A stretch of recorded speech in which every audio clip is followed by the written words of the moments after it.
نو خباب رضی الله تعالی عنہ دا شپږم نمبر مسلمان دی. تدنه 15 صحابه کرام مخکې مسلمانان شو، یعنی په اولینو صحابه کرامو کې دی، شپږم نمبر مسلمان دی.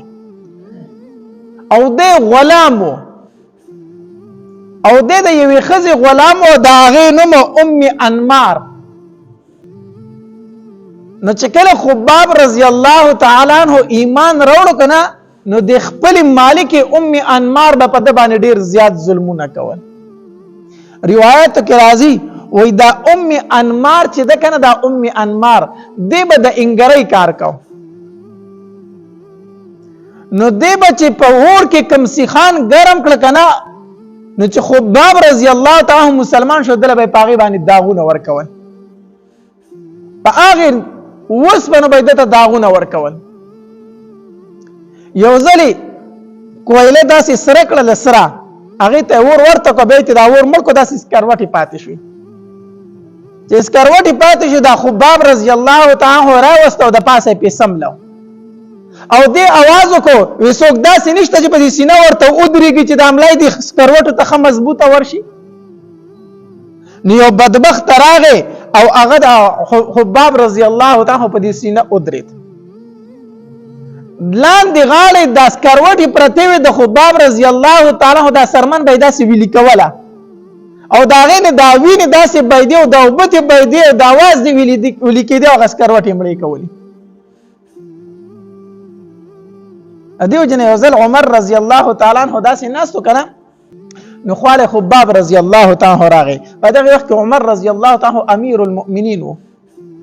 نو خباب رضی الله تعالی خو د لاسه اونیو او په خپل ځای باندې کین، او په خپل ته پاسید عمر رضی الله تعالی وی خبابا ته دې ځای زیات حقدار زمانه ته چې ته په دې ځای باندې کینی، ځکه تا په دین اسلام کې ډیر زیات تکلیفونه برداشت کړی دي، ډیر زیات تکلیفونه برداشت کړی دي.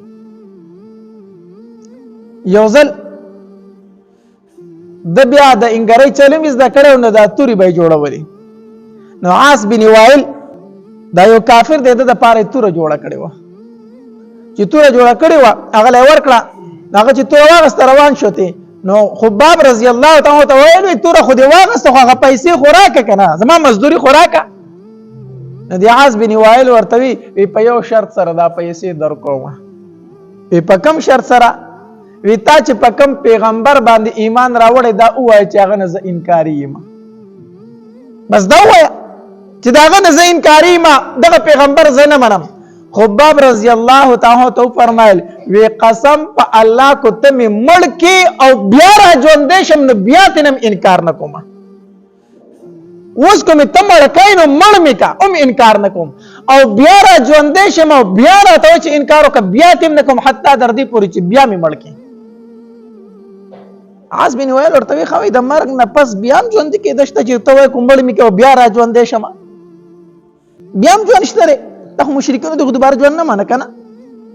نو خباب رضی الله تعالی ته فرمایلی او دوباره ژوند شته دی، بیا به موږ را ژوند کیږو. نو دی عاص بن وائل ورته وی ته غلام غریب سره او زمالدار ما، نو کو د مرګ نه دوباره را ژوندې شم رستو التبر سره بیا هم ډېری پیسې او مال بوي سړی التبې درکما.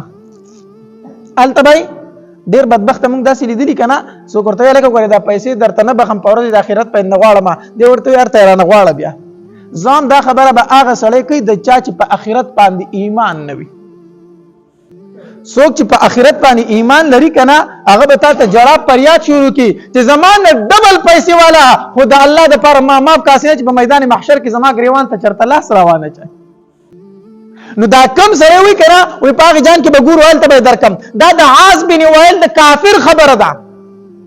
عاص بن وائل خباب رضی الله تعالی عنہ وی ال ته درکم، ال ته بیا ګورو ځه ال ته درکم. نن ځان ته مسلمان وای چې هغه تم ته زما حق راکا، دی ورته پاک جان کې به ګورو مړه. د خدای کافر خبره تم دلته کوي څنګه چې دا هغه په آخرت ایمان نه معلومه کې دا اسلام په آخرت ایمان نشته، اسلام ایمان نشته. نو عاص بن وائل ورته ویل وی ټیک دا التب زما مال هم اولاد بهم یار صبر اسری التب بیا درکما. په دې باندې الله تبارک وتعالى د آیاتونه نازل کو.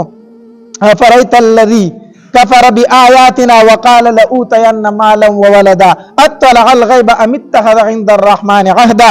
الله تبارک وتعالى د سوره مریم د آیاتونه نازل کړو. نو دا د خباب رضی الله تعالی عنہ مبارک نازل شوی چې کله ورته دی کافر د پیسو انکار وکړ. نو د تم په دین اسلام کې ډیر زیات تکلیفونه میلاو شوی دي په ابتدایي زمانه کې.